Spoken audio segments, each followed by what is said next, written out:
Talk about the Boston Celtics because this organization is attempting to do something that no other team has done in quite some time.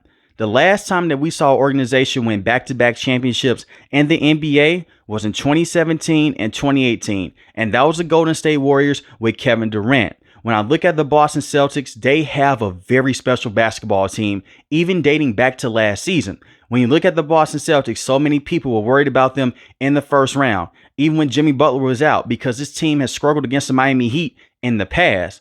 But they went against the Miami Heat, got them out in the first round. They went against the Indiana Pacers, they got them out in the Eastern Conference Finals. And they did the same thing with the Cleveland Cavaliers. You can say injuries played a huge part of the Celtics run last year. But at the same time, if we're going to use that argument, the Celtics were not fully healthy. Porzingis was out majority of the time in the playoffs. He missed significant time, especially against the Dallas Mavericks. Now, he came in the first half of that game against the Dallas Mavericks. He dominated. He wasn't even able to play the full series, and they didn't need him to. That is how powerful the Boston Celtics were last year. And I look at them this year. They had the second best record in the Eastern Conference, but I still feel like they're the best team in their Eastern Conference because of this, the championship pedigree and the experience that they have. When they went against the Dallas Mavericks last year, they were lights out on the defensive end.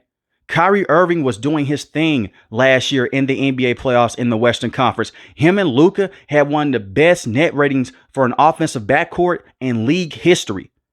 Many analysts were saying we haven't seen a backcourt like this since Stephen Curry and Klay Thompson. They ran to the Boston Celtics, and you can say that Luka was dealing with his knee injuries, but at the same time, they bottled him up, and they also bottled up Kyrie Irving. All those lob passes to the rim, they stopped because of Porzingis when he was able to play in the same with Al Horford. They have a very special lineup with this team at times because let's just say they go against the Cleveland Cavaliers. The Cavaliers like to have two bigs, Jared Allen and also Evan Mobley. Evan Mobley can shoot the three ball. Jared Allen, on the other hand, he cannot. So when they run a rotation with Al Horford, Kristaps Porzingis, then you have Jaylen Brown, Jayson Tatum, and Drew Holiday or Derek White. All five of those players can shoot. They're going to shoot the big off the court. That's what they're going to do with Jared Allen, and they have done this in the past. And when you have your big man and Al Horford, who's sitting in the corner, knocking down a three, shot over 40% from three last year in the playoffs. You have Porzingis, who is a consistent three-point shooter in his own right. It makes it hard as hell to go out there and try to beat this team. And you can say, we'll just crowd the three-point line. Well, that's when Jaylen Brown can get to the rim. He's one of the best slashers in basketball. Jayson Tatum can also get to the rim. The way that you have to go out there and try to defeat the Boston Celtics is by turnovers. And when I look at Jayson Tatum, he has become that playmaker that they have been looking for in the last 4 to 5 years. He averaged 6 assists this season, the most assists in his career. And we've seen Jayson Tatum in the past be a score-first player. He had 27 points a game, 9 rebounds, 6 assists, shooting 45% from the field. And you look at the three-pointing percentage, shooting 34% from three. And then when you look at Jaylen Brown, he hasn't been as efficient this year, but he is still one of the best players that you can have alongside a player like Jayson Tatum. And he won the Finals MVP last year against the Dallas Mavericks. I haven't seen a superstar get treated with so much disrespect the way that Jayson Tatum has. Did he have a great Finals appearance last year against the Mavericks on the offensive end? No, but neither did Jaylen Brown. But they went out there and they won with their defense, and that's the scary thing. They don't have to go out there and be 36% from three every single night as a team. They could shoot below average, and they made the most threes this season in franchise history. And even when they have off games, the games are still close. Look at the matchups against the New York Knicks, against the Oklahoma City Thunder. And they did struggle against the Thunder this year, but some of those games, they were close. So I look at the Celtics. If they're fully healthy, I don't see a team in the Eastern Conference that can go out there and beat them in a 7-game series. And I would give the Cleveland Cavaliers their respect. Maybe they can push them to a game 7, but I don't see another team outside the Cavaliers that's going to be a major threat this year for the Celtics. The Milwaukee Bucks, right now, Damian Lillard, he's out dealing with blood clots, and I hope that everything will be okay with him moving forward. But they'll be going against Giannis. Right now, that's just a one-man team. And we've seen the Boston Celtics give them problems in the past. The Indiana Pacers, they just swept them last year in the Eastern Conference Finals. The New York Knicks, they can't go out there and beat the Celtics consistently with the lack of defense that they have and the lack of depth. And when I look at the rest of the roster, because it's more than just Jayson Tatum and Jaylen Brown and those guys tag teaming you, when you look at Jrue Holiday, hasn't been as efficient this year, but he is still one of the best defenders on the perimeter. Look at what he did against Kyrie Irving. Look at what he did against Luka. And they have so many bodies that they can throw on your best player with Jayson Tatum, who is a very good defender. The same with Jaylen Brown, Jrue Holiday, and Derek White. All four of those players can hold their own in one-on-one situations, and they can switch over. And the same with Porzingis. I've seen him guard point guards before on the perimeter. Not consistently, but he is capable of doing it. And when you look at Al Horford, you can say that he's older now. He's not the same player that he was even 2 to 3 years ago. That could be true. But at the same time, in the post, he's still a very good defender. And that's where a lot of big men like to operate in the NBA playoffs. You need to have a few things to get over the edge and try to win a championship in the NBA. Defense, of course, three-point shooting, and a lot of good playmakers.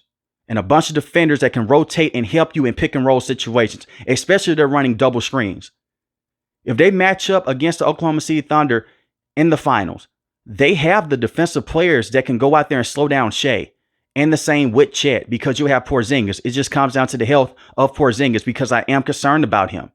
He hasn't been healthy really ever in his career, even dating back with the New York Knicks. He suffered with a lot of injuries, but when he's on the court, he's a very good basketball player. Now look at Jaylen Brown. I'm not concerned about the knee injury. He did get an injection in his knee. He hasn't played in quite some time. And Joe Mazzulla said no one is worried about Jaylen Brown. He's going to be okay. He's been a full participant in practice also.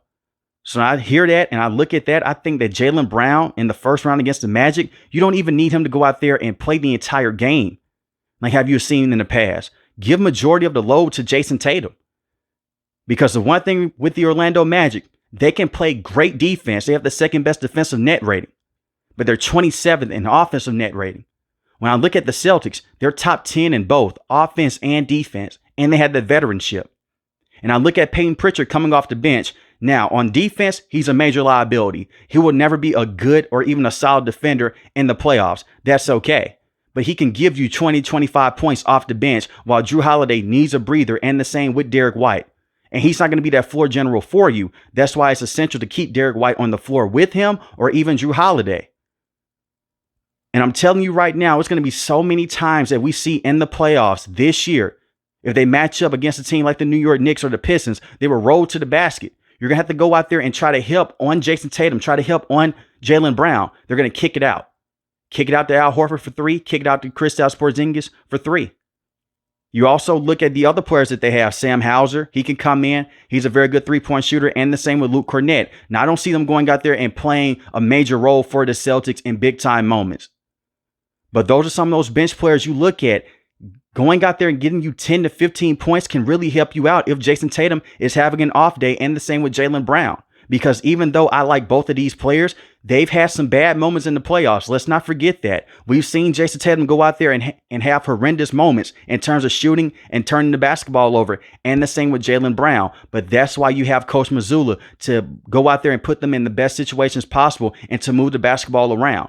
They may go out there and shoot too many threes in a matchup, and that may hurt them. But at the same time, I've seen them go out there, attempt a lot of threes, miss a lot of threes, and they still win the game by 5 to 10 points. That is how special the Boston Celtics are over the last 2 to 3 years. They don't have to worry about the Miami Heat and Jimmy Butler this year. And even if the Heat still had Jimmy Butler, I mean this in the most respectful way possible. This team has too much experience right now and too much firepower to be losing against a team like the Miami Heat or the Orlando Magic, and the same with the Chicago Bulls. They just feast on those type of teams. And I look at the elite level competition in the Eastern Conference, the Knicks, the Pacers, the Milwaukee Bucks, the Detroit Pistons. I just don't see them going out there and beating the Boston Celtics. But the two-man game with Jaylen Brown and Jayson Tatum has been awesome this year, especially the pick and roll with Jayson Tatum and Kristaps Porzingis, and the same with Peyton Pritchard when he comes off the bench. Deserves to be in that 6 man of the year conversation with how special he has been. And you need quality players to come off the bench in the playoffs, because let's just say Jaylen Brown is not 100%. You're going to need to get offense from somewhere. You're going to need to go out there and bring in a player that can help you out on the defensive end. I will pay attention to that knee injury with Jaylen Brown, but I'm not really worried about him. I'm more so worried about Porzingis and his health moving forward. Bring it back to Jayson Tatum. Jayson Tatum has a lot to prove for himself this year in the postseason. I'm a huge Jayson Tatum fan, but in terms of them not playing him in the Olympics, not winning the Finals MVP last year, you know that's going to put an extra chip on his shoulder to go out there and really try to perform for the Boston Celtics. But he doesn't have to force it because he has the teammates around him. And I will also say this as a critique towards Jayson Tatum. It's a lot of times where he feels like he's getting fouled. Luka does the same thing, and the same thing with LeBron. Stop complaining to the referees. You're taking yourself out of the game. It really pisses me off when I see the other team go out there and they're basically playing 4 and 5 because you're out there upset with the referee. You're complaining. Your man is running down the court. He's wide open. He could possibly go in for a backdoor cut or for a free three. You don't want them to be in situations like that. And Jayson Tatum is becoming a veteran. Yes, he's 27 years old. That is still young, but he knows not to argue with the referee. If they're not going to give you the foul, it's okay. You can shake your head and just run off, especially with the referees in today's game, because they will easily give you a tech for that, for going out there and complaining with them. But I expect for Jayson Tatum to go out there and have an all-time performance in the playoffs this year, and match that in with Jaylen Brown and with Porzingis if he's able to go out there and play in every single series. But let me know in the comment section below, do you feel like the Boston Celtics can win the championship in back-to-back years? If you're new to the channel, hit the subscribe button. If you like the video, hit the like button. Most importantly, want each and every last one of you guys stay safe, stay positive. Thanks for the video, guys. God bless.